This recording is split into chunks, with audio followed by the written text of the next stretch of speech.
Hello there, I'm Raisin. At 32, I'm living the dream in a mansion that looks like it stepped right off the pages of a glossy magazine.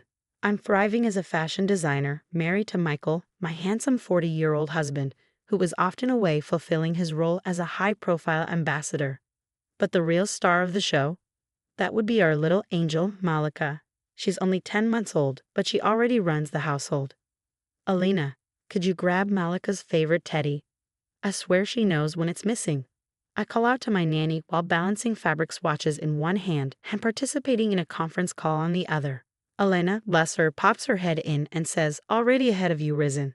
Little Miss has it in her crib. Just then, my phone buzzes. It's Samantha, my best friend and partner in the fashion world.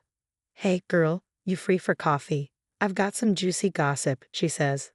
"Sam, you're a lifesaver. Come over in an hour. I'm drowning in silk samples," I respond. Just as I hang up, the doorbell rings. Wonderful, it's Vanessa, my sister-in-law from hell. "Risen, darling," she exclaims, greeting me with exaggerated air kisses. "This place looks quaint. Have you thought about redecorating?" I bite my tongue and force a smile. "Thanks for the suggestion, Vanessa. How's Tom?" Her face tightens. "Oh, busy with work." "Yeah, sure. Busy accumulating gambling debts, I think, but I keep it civil. Send him our love," I say as she leaves. I collapse onto the sofa, exhaling. "Elena, remind me why I put up with her?" I ask. She chuckles and replies, "Family, Miss Risen. Can't live with them, can't ship them off to Siberia." The rest of the day is a whirlwind of sketches, phone calls, and baby giggles. As night falls, I find myself scrolling through a food delivery app. "Sam, you staying for dinner?" "I'm thinking Thai." "Count me in, but no peanuts this time." "Last order was a disaster," she laughs. I place the order, making sure it's a peanut-free zone tonight. As I hit confirm, a wave of contentment washes over me. My career is flourishing. I have the best kid in the world and a support system that rocks. Sure, Michael's away and Vanessa can be a nightmare, but life is good. If only I knew what was coming next. But that's a story for another day. For now, I'm just going to enjoy this moment of peace before my food arrives. Little did I know that delivery was about to change everything. The doorbell rings and my mouth waters at the thought of pad thai. "I've got it, Elena." I call, heading to the door. "Hey there." The delivery guy greets me with a smile that seems just a little off. I brush it aside, too hungry to care. "Thanks," I reply, fumbling for my wallet. "Just give me a sec to sign this." As I scribble my signature, I hear a faint thud from upstairs. Probably just Elena dropping something, I think. "All set," I say, handing back the receipt. "Have a good night." I'm about to dig into the food when I realize something odd. I haven't heard Malika in a while. Usually she's fussing by now, ready for her evening bottle. "Elena?"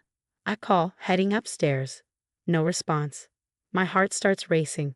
I push open the nursery door, and my world falls apart. Elena is on the floor, unconscious, and Malika is gone. No. I mutter, frantically searching the room. This can't be happening. This has to be a nightmare. I grab my phone with shaking hands and dial 911. My baby's been taken." I sob into the phone. Everything after that is a blur. Police swarming the house, reporters camped outside, and me, answering the same questions over and over, my voice hollow. "Mrs. Risen." A stern-looking woman approaches me. "I'm Detective Sarah Rodriguez. Can you walk me through what happened?" I recount the events, feeling like a broken record. The delivery, the silence, finding Elena. "And you didn't notice anything suspicious about the delivery man?" she probes. I don't know. Maybe?" He seemed a little nervous. Detective Rodriguez's eyes narrow. "We need a detailed description. This seems very targeted." The word hits me like a punch to the gut. Targeted? Who would want to hurt my baby? My phone buzzes. It's Michael. "Risen, what's going on?" "I'm seeing reports." "Michael?" My voice catches. "Malika's gone. Someone took her. You need to come home." "I'm on the next flight," he says, his voice tight with worry and anger. As the night wears on, my mind races. Who could have done this? Why? The house is in chaos, with police combing every inch for clues. Samantha arrives, pushing past the reporters outside. "Risen, oh my God," she gasps. pulling me into a tight hug. I don't understand, I whisper, clinging to her. Who would do this? Detective Rodriguez approaches again. Mrs. Risen, does anyone have a grudge against your family? Any threats recently? I shake my head, then pause. Well, there's my sister-in-law, Vanessa, but she wouldn't. She's family. The detective makes a note. We'll look into everyone. No stone unturned. As dawn breaks, I sit in Malika's nursery, clutching her favorite teddy bear. The house is quiet now, most of the police gone. But the nightmare is far from over. I look at Malika's empty crib, fierce determination settling over me. I'll find you, baby, I whisper. No matter what it takes. It's been 5 days since Malika was taken. 5 days of hell. The police are working around the clock, but it's not enough. I need more. Marcus, I don't care what it costs. Find something the police miss, I say, pacing my living room. The grizzled PI nods. I'm on it, Mrs. Risen. I've got some contacts the cops don't. Days blur together, and I'm running on coffee and desperation when Marcus calls. I've got something. The delivery guy, Jake, he's connected to your brother-in-law, Tom. They were cellmates. My blood runs cold. No, it can't be. I storm over to Tom and Vanessa's place, Michael right behind me. Where is she? I demand, bursting through the door. Vanessa looks shocked. Risen, what are you talking about? Don't play dumb, Michael growls. We know about Tom's connection to Jake. Tom pales. That was years ago. I've got nothing to do with this. But something's off. They're too nervous, too defensive. As we argue, Vanessa slips up. We didn't hurt her. Jake was just supposed to. She clamps a hand over her mouth, realizing her mistake. Michael loses it. You were behind this? Your own niece? As they try to backpedal, I'm already dialing Detective Rodriguez. This nightmare has just gotten worse. Meanwhile, across town, Jake is falling apart. Lily, I messed up. Bad, he says into his phone, voice shaking. I need help. Lily, working her shift at the hospital, frowns. Jake, what's going on? I can't say over the phone. Can you meet me? Unbeknownst to Jake, Samantha is visiting her mom in the same hospital and overhears Lily's side of the conversation. That name, Jake, why does it sound familiar? Samantha mutters, then it hits her. The delivery guy. She immediately calls me. Risen, I think I've got a lead on Jake. Within hours, we're huddled in Detective Rodriguez's office, piecing it all together.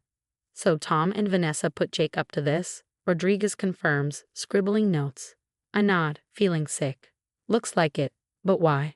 Michael squeezes my hand. Money. It's always money with them. Rodriguez leans back. All right, here's what we're going to do. We set up a sting. Use Lily to draw Jake out and hopefully lead us to Malika. My heart races. This could be it. Our chance to bring Malika home. What do you need from us? I ask, ready to do anything. For now, act normal. We don't want to spook them. But be ready to move fast when we give the signal. As we leave the station, I feel a glimmer of hope for the first time in days. We're coming for you, Malika, I whisper. Mommy's coming. The next 24 hours are a blur of preparation. Wiretaps, undercover agents, everything. It feels like something out of a movie, except it's my life, my child at stake. As night falls, we get word. Jake's agreed to meet Lily. This is it. Our one shot at bringing Malika home. I squeeze Michael's hand as we wait in a nearby surveillance van. Ready? He asks. I take a deep breath. Ready. Let's get our daughter back. My heart pounds as we watch the scene unfold through grainy surveillance footage. Jake appears, looking nervous, with a bundle in his arms. My baby. I have to stop myself from bursting out of the van.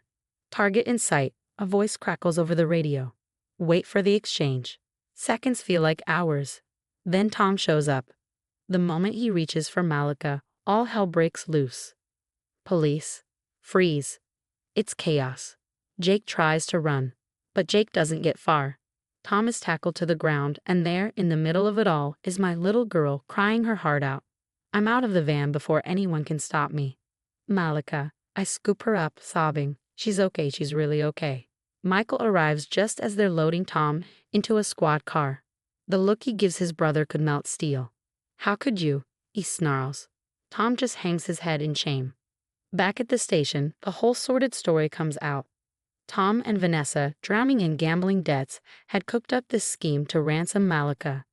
They thought they could solve their money problems and make me look bad in the process, as if I care about my image when my child was in danger. We've got Vanessa in custody too, Detective Rodriguez informs us. Caught her shredding documents, they're going away for a long time. Jake, looking like a kicked puppy, agrees to testify in exchange for a reduced sentence. I can't even look at him. The next few weeks are a blur of court appearances and a media circus, but slowly, life starts to feel normal again. Well, a new normal. Michael and I are closer than ever, and going through this nightmare made us realize what really matters. Family, the good kind. I want to do something, I tell him one night. Help other families who've gone through this. No one should feel as alone as we did. And that's how the Malika Foundation is born. We provide support, resources, and hope to families of kidnapped children. It's not much, but it's a start. 5 years later, we're at our annual charity gala. Malika, now a bubbly 5-year-old, twirls in her party dress. Mommy, look. I'm a princess, she beams. I scoop her up, breathing in her familiar scent. You sure are, baby. Michael joins us, wrapping an arm around my waist. Tom and Vanessa's appeal was denied, he murmurs. They're not getting out anytime soon. I nod, feeling a mix of relief and lingering anger. Jake sent a letter last month asking to meet. I tore it up without reading it. Some bridges stay burned. As I look around the ballroom at all the families we've helped, I feel a sense of peace. We've turned our nightmare into something positive.